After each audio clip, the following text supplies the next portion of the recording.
तुम्ही weight loss तर करता, पण तो वेट कायमचा मेंटेन कसा ठेवायचा ना, हा खरंच चॅलेंज आहे. वजन कमी करणं किंवा वजन वाढवणं हे सोपं असतं, पण तेच वजन मेंटेन ठेवणं म्हणजे हाच खरा हेल्दी लाईफस्टाईलचा भाग असतो. तर आज मी तुम्हाला सांगणार आहे वेट लॉसच्या काही टिप्स आणि वेट मेंटेन कसं ठेवायचं ह्याच्या काही टिप्स.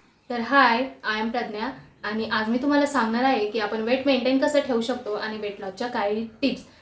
कोणताही स्पेशल डाएट प्लॅन नाही आणि कोणतीही एक्सरसाइज नाही, तरीही मी माझं वेट कसं मेंटेन केलंय हेच मी आज तुम्हाला या व्हिडिओमध्ये सांगणार आहे. तर व्हिडिओ शेवटपर्यंत नक्की बघा. तर तुम्हाला कोणतीही एक्सरसाइज करायची नाहीये किंवा तुमच्याकडे एक्सरसाइज करायला अजिबातच वेळ नाहीये आणि तुमच्याच्याने कोणतं पण डाएट फॉलो होत नाहीये आणि तरी पण तुम्हाला तुमचं वजन मेंटेन राहावं असं वाटतं का?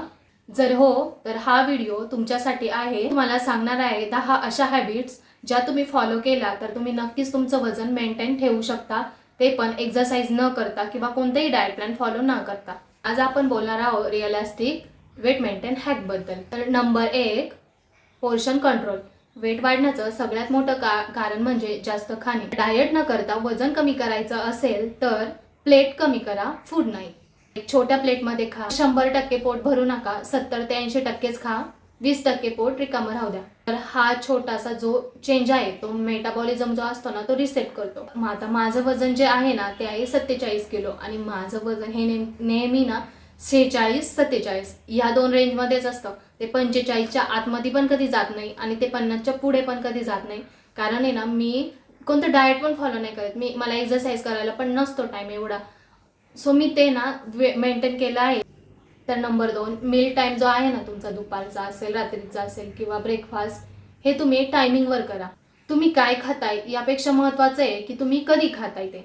तर ट्राय करा ब्रेकफास्ट वेळेवर घ्या, जो की 9च्या आत झालाच पाहिजे. लंच टायमिंग 10 ते 12, 10 ते 2 जो काही तुमचा टायमिंग असेल त्याच टाईमवर तुम्ही घेत जा. आणि डिनरचा टाईम पण 5:30 ते 6 किंवा 7 वाजेपर्यंत तुम्ही तुमचं डिनर करून घेऊ शकता. माझा प्रश्न तर सकाळचा नाश्ता मी जेव्हा करते ना तो 9च्या आत होऊन जातो आणि तो पण मी जास्त हेवी घेत नाही. आणि दुपारचं जेवण आहे ना माझं शक्यतो तरी 2 ते 3 या दरम्यानच होतं.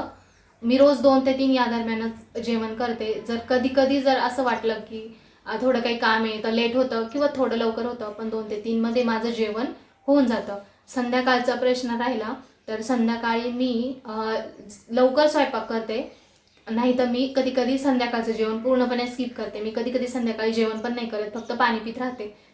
आणि ज्या दिवशी मी दुपारची जेवलेली नसेल ना, थोडंफार काहीतरी खाल्लेलं असेल, तर माझं संध्याकाळी थोडंसं हेवी होऊन जातं, पण ते मेंटेन होतं कारण मी दुपारचं जेवण जास्त केलेलं नसतं. तर लेट नाईट खाणं टाळा. तुम्ही जोपर्यंत लेट नाईटपर्यंत जर तुम्ही खात बसले तर ते फॅट तुमच्या शरीरामध्ये स्टोअर होतं. तुम्ही ट्राय करा ॲटलिस्ट 8 वाजेपर्यंत तरी तुमचं डिनर कंप्लीट करा. आणि काही असतात ज्यांना नाही पॉसिबल होत, ज्यांचं जेवण 9च्या पुढेच असतं, 9-10. इवन माझ्या मिस्टरांचं सुद्धा तसंच आहे. त्यांचं पण जेवण असंच आहे, 9 वाजता 10 वाजता. सो मी त्यांना खूप वेळा सांगते की तुम्ही असं नका करू, तुम्ही टायमात जेवत जा किंवा थोडंफार तरी मेंटेन करत जा, पण त्यांना त्यांच्या कामामुळे नाही होत. सो तुम्ही छोट्या छोट्या हॅबिट्स बदला, तुमचा नक्कीच वेट लॉस होईल. आणि फारच जास्त वजन जिथे असतं ना, ज्याचं फारच जास्त वजन आहे, ज्याला फारच जास्त फॅट आहे, त्यांना जिम किंवा एक्सरसाइज शिवाय पर्याय नाही. विदाऊट जिम किंवा विदाऊट डाएट त्यांचं वजन कमी होऊ शकत नाही. आता मी जे सांगते ना तुम्हाला त्या ह्या छोट्या छोट्या टिप्स आहे, त्या मेंटेन राहण्यासाठी मदत करू शकता, पण पूर्ण लॉस याने होत नाही. तर मोबाईल बघत बघत अजिबातच जेवण करायचं नाहीये. तुम्ही एका ठिकाणी शांत बसून खा, प्रत्येक घास चावून चावून खा. आणि जेवण करायच्या टायमाने पाणी अवॉइड करा. पाणी जेवण झाल्यानंतर अर्धा किंवा 1 तासांनीच प्या. हॅबिट नंबर 4, तर तुम्हाला जेव्हा जेवण करायचं आहे ना त्याच्या 20-25 मिनिटं किंवा अर्धा तास आधी ना भरपूर पाणी प्या, भरपूर. तर याचा फायदा असा होतो, याने आपण जे ओव्हर ईट करणार आहे ना ते होत नाही, आपलं डायजेशन जे आहे ना ते इम्प्रूव्ह होतं. हॅबिट नंबर 5, नीट ॲक्टिव्हिटी. म्हणजे वर्कआउट नसलं तरी चालेल, पण तुमची बॉडी ही ॲक्टिव्ह असली पाहिजे. म्हणजे दिवसभरात तुम्ही घरातल्या घरात जे काही काम करताय ना, ज्या स्त्रिया घरात आहे त्यांचं दिवसभर काही ना काही काम चालूच राहतं, त्यांची काही ना काही हालचाल चालूच राहते. धुणं असेल, भांडं असेल, झाडू असेल, पोछा असेल, काय असेल ती त्यांची हालचाल चालूच असेल. म्हणजे ही हालचाल आहे ना ती कंटिन्यू असली पाहिजे, जर तुम्हाला एक्सरसाइज करायची नसली तरी. आता राहिला माझा प्रश्न, माझं पण हेच आहे. माझं सकाळपासून संध्याकाळपर्यंत ना सारखेच पाय चालू असतं. मी म्हणजे काहीतरी थोड्या वेळ बसलेले असते, पण माझं काही ना काही चालूच असतं, माझी सारखी मूवमेंट चालूच असते. आणि जर हे शक्य नसेल ना, तर ॲटलिस्ट तुम्ही सकाळी अर्धा तास किंवा संध्याकाळी अर्धा तास, म्हणजे दोन्ही टाइम अर्धा अर्धा तास किंवा सकाळी 1 तास असं चालू शकता. म्हणजे ना, तुम्हाला जर एक्सरसाइज करायची नसेल ना, तर तुम्ही जास्तीत जास्त चाला किंवा जॉगिंग करा. तर या ज्या दररोजच्या आहे ना स्मॉल मुवमेंट असतात ना, या दररोज 200 ते 500 कॅलरीज बर्न करतात, ज्याने आपलं वेट आहे ना मेंटेन राहायला आपोआपच मदत मिळते. Habit number 6, junk food rules. तर जंक फूड आपण पूर्णपणे तर बंद करू शकत नाही, पण ते काही प्रमाणातच खाल्लं तर त्याचा आपल्याला फायदा होईल ना, की आपण जर जास्त ते खाल्लं तर त्याचा आपल्या शरीराला अजिबातच फायदा होत नाही. म्हणजे तुम्ही वीकमधून एकदा दोनदा खाऊ शकता. परत स्मॉल सर्विंग, म्हणजे तुम्ही जेवढा पोर्शन घेताय ना तो थोडाच घ्यायचा, जास्त नाही घ्यायचा. आणि शक्यतो डिनरला जंक फूड अवॉइडच करायचं.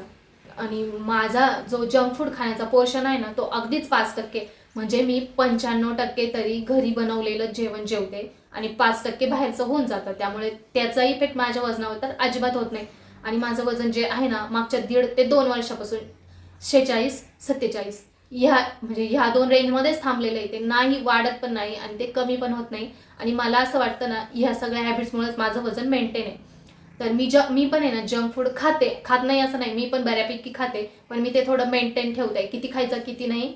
आणि शक्यतो तरी मी 95% घरचंच जेवण जेवते. आणि ह्यामुळं पण मला ना कदाचित मला यामुळं पण मला हेल्प झाली असेल असं मला तरी वाटतं. हे जर आपण फॉलो केलं ना, तर क्रेविंग सॅटिस्फाय पण होतात आणि आपलं वेट पण वाढत नाही. हॅबिट नंबर 7, तर तुमच्या डाएटमध्ये रोज प्रोटीन आणि फायबर रिच फूड असलंच पाहिजे.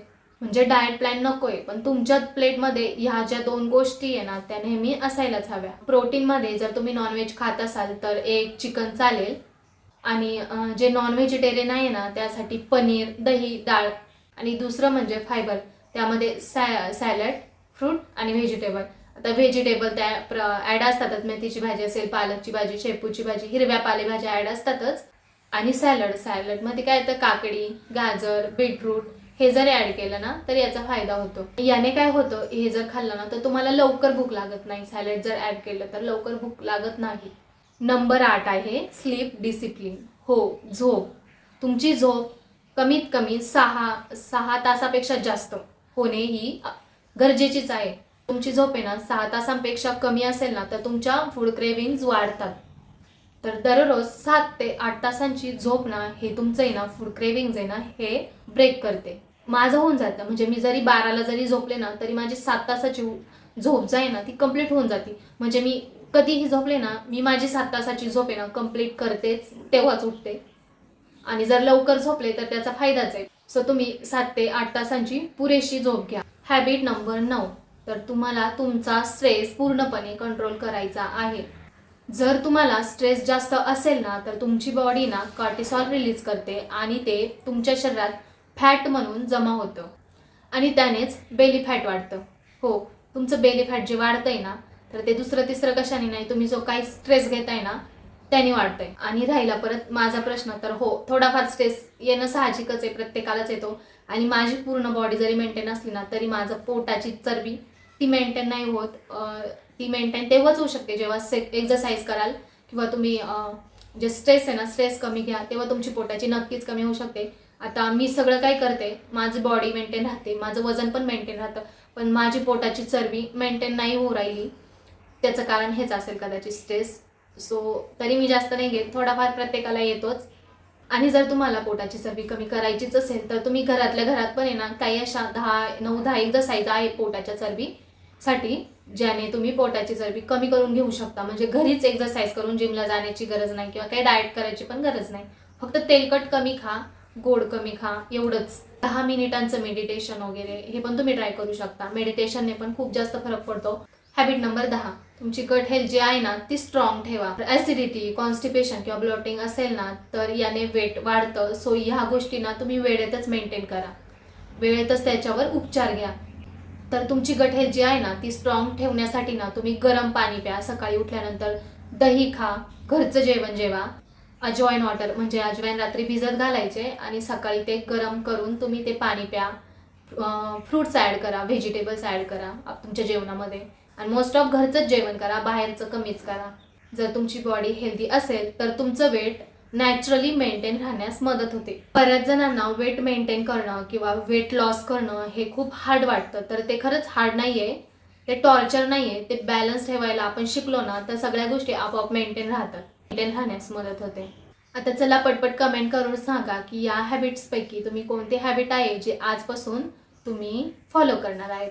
तर चला, तुम्हाला माझा हा व्हिडिओ हेल्पफुल वाटला असेल तर लाईक करा, शेअर करा, कमेंट करा आणि हो, चॅनलवर नवीन असाल तर सबस्क्राईब करा.